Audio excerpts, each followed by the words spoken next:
हमारा टॉपिक चल रहा है इंग्लैंड में संसदीय संस्थाओं का विकास, जिसके अंतर्गत हम लास्ट लेक्चर में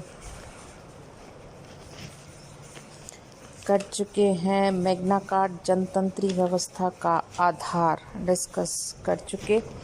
आज हम करेंगे इसी में ही दो सदनों का उदय। मॉन्टफोर्ट के बाद नगर प्रतिनिधियों को आमंत्रित करना बंद कर दिया गया, परंतु एक बार एक परंपरा को शुरू कर उसे समाप्त करना सरल नहीं होता। 1272 ईस्वी में एडवर्ड प्रथम इंग्लैंड का राजा बना और उसके समय में बृहत सभा को वास्तविक रूप में प्रतिनिधियात्मक चरित्र प्रदान हुआ। नगरों के नवोदित व्यापारी वर्ग को इसमें प्रतिनिधित्व दिया गया। 1295 ईस्वी में उसने एडवर्ड प्रथम जिस बृहत सभा को आहूत किया था, विद्वान लोग उसे मॉडल पार्लियामेंट कहते हैं। इसमें काउंटी यानी कि जिला तथा नगरों के प्रतिनिधियों को आमंत्रित किया गया था। इसमें लगभग 200 सदस्य तो सामंत, धर्माधिकारियों तथा उच्च अधिकारी वर्ग में से थे और 172 सदस्य नगर प्रतिनिधियों के रूप में चुनकर आते थे। इन सभी को 3 वर्गों में बांटा जा सकता है। प्रथम पादरी वर्ग, दूसरा सामंत वर्ग, सैन्य अधिकारी तथा कुलीन लोग, और तीसरा वर्ग जिसमें आता है नगर प्रतिनिधियों का वर्ग। तीनों वर्गों की सम्मिलित सभा संसद कही जाने लगी। प्रारंभ में तीनों वर्गों के सदस्य पृथक पृथक भवनों में बैठकर विचार विमर्श करते थे। बाद में पादरी वर्ग और सामंत एवं कुलीन वर्ग एक दूसरे के समीप आते चले गए।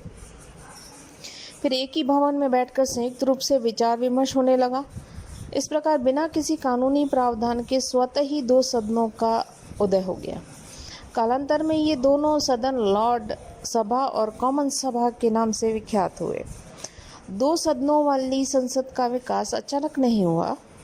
इसके विकास में लगभग 1 शताब्दी का समय लग गया था, परंतु दोनों सदनों वाली संसद का आविर्भाव विश्व इतिहास में एक विशिष्ट स्थान रखता है और आज भी अधिकांश देशों में इसे आदर्श माना जाता है। इंग्लैंड की संसद का प्रारंभिक दृश्य भी कम आकर्षक नहीं देखने को मिलता। इसकी बैठक वेस्टमिंस्टर नामक एक बड़े भवन में होती थी। भवन की एक दीवार के सहारे सिंहासन पर राजा विराजमान होता था और उसके दाएं बाएं राज्य के उत्तराधिकारी बैठते थे। राजा के सामने बड़े सामंत और अन्य पदाधिकारी अपना आसन ग्रहण करते थे। उनके बाद कुछ दूरी पर नीचे भूमि पर नगरों और काउंटियों के प्रतिनिधि खड़े रहते थे। कितने सदस्य उपस्थित हैं और कितने अनुपस्थित, इस पर कोई विशेष ध्यान नहीं दिया जाता था। अधिवेशन की कार्यवाही के शुरू में राजा के आदेश पढ़कर सुना दिए जाते थे। कॉमन सभा के सदस्य पीछे के एक भवन में जाकर उस पर विचार विमर्श करते और अपने एक प्रतिनिधि, जो आगे चलकर स्पीकर कहलाया था, के माध्यम से राजा को अपने वर्ग के निर्णय से अवगत करा देते थे। कॉमन सभा से केवल करों के बारे में सहमति ली जाती थी। कानून बनाने के लिए राजा सामान्यतः लॉर्ड सभा के सदस्यों का ही परामर्श करता था।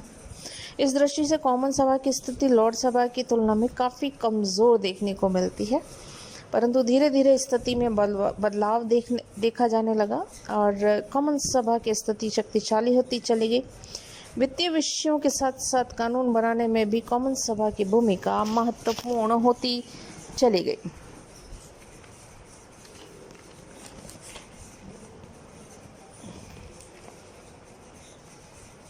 (1295 ईस्वी में को मॉडल पार्लियामेंट के कुछ वर्षों बाद राजा को ये स्वीकार करना पड़ा कि पार्लियामेंट की सहमति के बिना कुछ करों को वसूल नहीं किया जा सकता।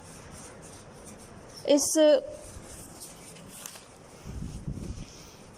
स्वीकारोक्ति से राजा के लिए समय समय पर पार्लियामेंट को आहूत करना ज़रूरी हो गया। सलाह सहमति के लिए पार्लियामेंट को आहूत करने की परंपरा धीरे धीरे विकसित होती चली गई और बाद में सभी अंग्रेज राजाओं के लिए इसे आहूत करना अनिवार्य हो गया। 14वीं सदी जाकर अंग्रेज राजाओं ने यह अनुभव किया कि पार्लियामेंट उनके राजकीय विशेषाधिकारों के लिए एक राजनैतिक खतरा सिद्ध हो रही है। सतवर्षीय युद्धों के दौरान इंग्लैंड के राजाओं को धन की अत्यधिक आवश्यकता बनी रही, इसलिए उन्हें विवश होकर अतिरिक्त करों के माध्यम से धन संग्रह करने के लिए संसद को आहूत करना पड़ा। अब संसद ने भी, विशेषकर कॉमन सभा ने अपने कष्टों के निवारण हेतु राजा के सम्मुख अपने प्रार्थना पत्र प्रस्तुत करे। धीरे धीरे संसद अपनी स्वतंत्रता को बनाए रखने के लिए और अधिक अधिकार प्राप्त करती चली गई। अब वह यह कहने की अधिकारिणी बन गई कि राजा द्वारा एकत्र धन यानी कि राजस्व को किसी तरीके से खर्च किया जाए। हेनरी चतुर्थ, पंचम और षष्ठम ने तो संसद की कठपुतली की तरह ही शासन किया। इससे उत्साहित होकर कॉमन सभा ने अब राजा से यह मांग की कि कानून बनाने में भी उन्हें महत्व दिया जाए। कानून बनाने का विशेष अधिकार राजा के पास था। धीरे धीरे यह अधिक सद को हस्तांतरित होता चला गया। अब संसद ने राजा से निम्न विशेष अधिकार भी प्राप्त कर लिए। पहला, संसद में बहस करने की स्वतंत्रता की गारंटी। दूसरा, धन संबंधी विधेयक कॉमन सभा में प्रस्तुत किए जाने चाहिए। तीसरा, पार्लियामेंट के लिए मतदाता बनने संबंधी योग्यता का निर्धारण करने का अधिकार कॉमन सभा को हो। 15वीं सदी के अंत तक कॉमन सभा पर्याप्त शक्तिशाली हो गई। यद्यपि याक वंश के शासनकाल 1461-85 में पार्लियामेंट की शक्ति को थोड़ा आघात पहुंचा था, क्योंकि इस वंश के शासकों ने पार्लियामेंट की उपेक्षा करना शुरू कर दिया। परंतु इसी अवधि में लड़ा गया गुलाबों का युद्ध कॉमन सभा के लिए लाभदायी सिद्ध हुआ। युद्ध में बहुत से प्रभावशाली सामंत मारे गए।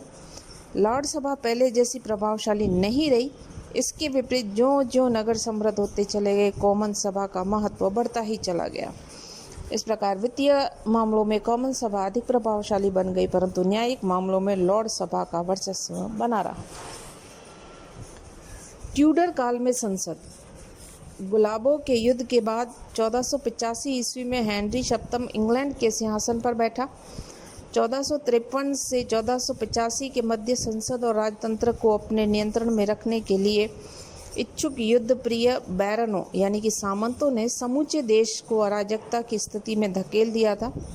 यद्यपि गुलाबों के युद्ध के दौरान देश की कष्ट उठाना पड़ा, परंतु इस युद्ध के दौरान सामंत लोग भी काफ़ी शक्तिहीन हो गए। युद्ध ने युद्ध प्रिय सामंतों की कमर तोड़ दी। परिणाम स्वरूप ट्यूडर शासक निरंकुश शक्तियों के साथ शक्तिशाली शासकों के रूप में उदित हुए। व्यापारी वर्ग, जो व्यवस्थित राज्यों की स्थापना का पक्षधर था, ने हेनरी सप्तम के निरंकुश राजतंत्र का समर्थन कर लिया। ट्यूडरों की निरंकुशता से संसदीय व्यवस्था को आघात पहुंचा। अब ट्यूडर शासकों के इशारों पर ही काम करने लगी थी संसद। फिर भी ट्यूडर शासकों ने संसदीय मर्यादाओं के अंतर्गत रहते हुए काम करना पसंद किया। राजा और संसद के इन नज़दीकी सहयोग से संसद को बल ही मिला। हेनरी सप्तम यद्यपि इंग्लैंड के सिंहासन पर बैठ तो गया था, परंतु अभी भी उसके विरोधी काफ़ी सक्रिय थे। उसके सामने अन्य प्रशासनिक समस्याएं भी थी, अतः वह संसद से टकराना नहीं चाहता था। इसके अतिरिक्त संसद से अपने राजपद की मान्यता भी प्राप्त करनी थी उसे। उसकी संसद ने उसके राजपद को स्वीकृति प्रदान करते हुए उसके साथ छोड़ने वाले सैनिकों पर जुर्माना लगाया और पुराने विशेष अधिकारों के संबंध में एक समान कानून लागू किए। हेनरी सप्तम संसद का सम्मान करता था, परंतु वह अपनी निरंकुश सत्ता को भी बनाए रखना चाहता था। वह नहीं चाहता था कि उसको अपने किसी कार्य के लिए संसद पर आश्रित होना पड़े अथवा धन के लिए संसद से याचना करनी पड़े। दूसरी तरफ संसद भी हेनरी सप्तम से व्यर्थ में किसी भी प्रकार का झगड़ा मोल लेना नहीं चाहती थी, क्योंकि विगत 30-35 वर्षों से चले आ रहे युद्ध ने देश को काफ़ी आर्थिक नुकसान पहुंचाया था और साथ ही साथ कानून और व्यवस्था भी अस्त व्यस्त हो चुकी थी। इसके अलावा संसद का यह मानना था कि शासन चलाना राजा का कार्यक्षेत्र है और संसद का कार्य सरकार की नीतियों का अनुमोदन, नए कानूनों का निर्माण तथा करों को मंजूरी देना। दोनों के मध्य की इस प्रकार की सूझबूझ के कारण शांतिपूर्ण सहयोग बना रहा और हेनरी सप्तम के बाद हेनरी अष्टम, जो 1509 से 47 तक इंग्लैंड का राजा बना हुआ ना रहा, अपनी पत्नी कैथरीन को तलाक देने के दृढ़ निश्चय ने रोम के साथ सभी संबंधों की समाप्ति और मठों की समाप्ति और परिणाम स्वरूप कैथोलिक शक्तियों से नए खतरों की संभावना आदि समस्याओं ने उसके लिए संसद का सहयोग अनिवार्य बना दिया। उसने अपनी सभी समस्याओं का निवारण संसद के नाम पर करने का निश्चय कर लिया। संयोगवश संसद भी रोम के प्रभुत्व से मुक्त होना चाहती थी।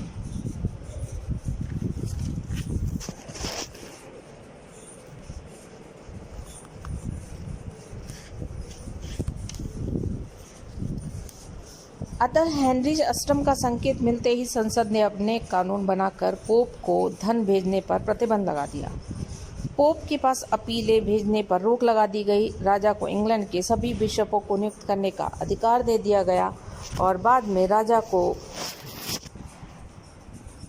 इंग्लैंड के एंग्लिकन चर्च का प्रधान बना दिया गया। संसद का सहयोग प्राप्त कर हेनरी अष्टम ने हर संभव उपाय से कैथोलिक मठों की संपत्ति को लूटा। इससे उसे इतना धन मिल गया कि वह इस मामले में अब संसद पर निर्भर ही नहीं रहा, परंतु यह सब कुछ संसद के सहयोग के कारण ही संभव हो पाया था।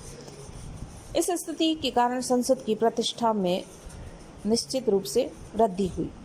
ट्यूडर वंश की अंतिम शासिका थी एलिजाबेथ प्रथम, जो कि 1558 से 1603 तक एक निरंकुश शासिका रही। उसे अपने कार्यों तथा अधिकारों में संसद का हस्तक्षेप नापसंद था, परंतु जहां उसका स्वयं का हित निहित होता था वह संसद का सहयोग लेने से भी नहीं चूकती थी। इसलिए उसके शासनकाल में संसद की कार्यवाहियों के बारे में बहुत कम सुनने को मिलता है।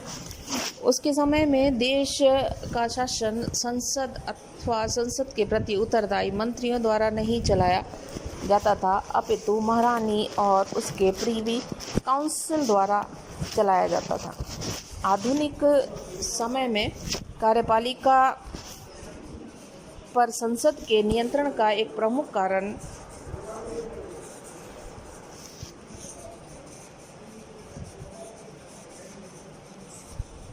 यह था कि कॉमन सभा की करों की अनुमति देने अथवा अनुमति को रोकने का अधिकार प्राप्त था और धनाभाव में कोई भी सरकार देश का शासन सुचारू रूप से नहीं चला सकती। परंतु ट्यूडर काल में यह अपेक्षा की जाती थी कि राजा सरकार के तमाम सामान्य खर्चे की व्यवस्था अपनी पैतृक खालसा भूमि की आय तथा राज्याभिषेक के समय उसे जीवन भर के लिए प्रदत्त कुछ चुंगी करों को आय से करेगा। ट्यूडर शासक संसद को तभी आहूत करते थे जब उन्हें अतिरिक्त धन की आवश्यकता होती थी। किसी विशेष कार्य के लिए, विशेषकर जैसे कि संभावित आक्रमण का सामना करने की तैयारी करनी हो या किसी विशेष कार्य सिद्धि के लिए नए कानून बनाने हो, जैसे कि सरकार के विरोधियों अथवा धर्मद्रोहियों के विरुद्ध। एलिजाबेथ के 44 वर्षों के शासनकाल के दौरान संसद के केवल 14 अधिवेशन हुए और यदि इसमें भी कम होते तो देश की अधिक चिंता न होती, क्योंकि संसद के कम अधिवेशनों का अर्थ यह था कम कर। इसके अलावा महारानी एलिजाबेथ निरंकुश होते हुए भी अपनी प्रजा का कल्याण करने के लिए हर समय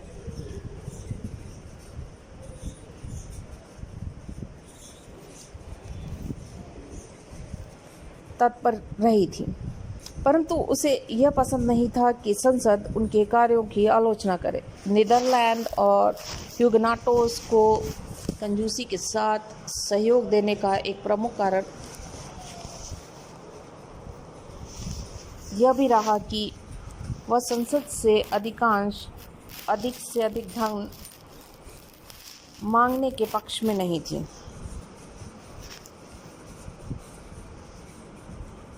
संसद के जो 14 अधिवेशन हुए उनमें से अधिकांश उसने शासनकाल के अंतिम वर्षों में हुए थे, जबकि स्पेन के साथ युद्ध तथा अमेरिका से आने वाले सोने के कारण मुद्रा की कीमतों में कमी आ जाने से राजस्व में वृद्धि करना आवश्यक हो गया था। संसद सदस्यों ने भी महारानी की ज़रूरतों को देखकर सौदेबाजी का निश्चय किया और 1601 ईस्वी में संसद सदस्यों ने महारानी से एकाधिकारों के बारे में शिकायत की। जिन्हें महारानी ने अपने कुछ खास लोगों को प्रदान किए थे। इन एकाधिकारों ने उनके प्राप्तिकर्ताओं को कुछ खास किस्म की वस्तुओं को बनाने अथवा बेचने के अनन्य अधिकार दे रखे थे और इससे संबंधित वस्तुओं के महंगे अथवा खराब या दोनों ही होने की संभावना थी। महारानी ने सदस्यों की भावना का आदर करते हुए कुछ एकाधिकार रद्द कर दिए। वस्तु तो एलिजाबेथ ये जानती थी कि कब लेना है और कब देना है। अब सामंतों ने अपने कृषकों को भूमि से बेदखल कर भेड़ों के लिए चारागाह बनाने के लिए महारानी से अनुरोध किया तो एलिजाबेथ ने संसद को विश्वास में लेकर एनक्लोजर एक्ट पारित करवा दिया। इससे स्पष्ट है कि ट्यूडर शासकों ने अपने स्वार्थों की पूर्ति के लिए संसद का सहयोग लिया और संसद ने भी अपनी गरिमा को बनाए रखने के लिए निरंकुश ट्यूडरों से सहयोग किया, परंतु इससे संसद का महत्व बढ़ा था। ट्यूडर काल में कॉमन सभा के सदस्यों की संख्या लगभग 300 थी। इनका चयन जिलों, शहरों अथवा काउंटी तथा नगर बरों के स्वतंत्र नागरिकों द्वारा किया जाता था। काउंटी के नागरिक का अभिप्राय उस व्यक्ति से था जिसके पास अपना सर्वाधिकार की भूमि हो और वह उस भूमि का कम से कम 40 शिलिंग लगान देता हो। नगरों में संभ्रांत और कुलीन व्यक्ति ही नागरिक माने जाते थे। निर्धन मजदूरों और कृषकों को वोट देने का अधिकार नहीं था। राजा की विशेष आज्ञा पर कॉमन सभा के चुनाव कराए जाते थे। लॉर्ड सभा में तो चुनाव का प्रश्न ही नहीं था। इसके सभी सदस्य राजा द्वारा आमंत्रित और स्थायी होते थे। संसद का अधिवेशन कब बुलाया जाए यह राजा की इच्छा पर निर्भर करता था। इसकी कोई समय सीमा तय नहीं थी।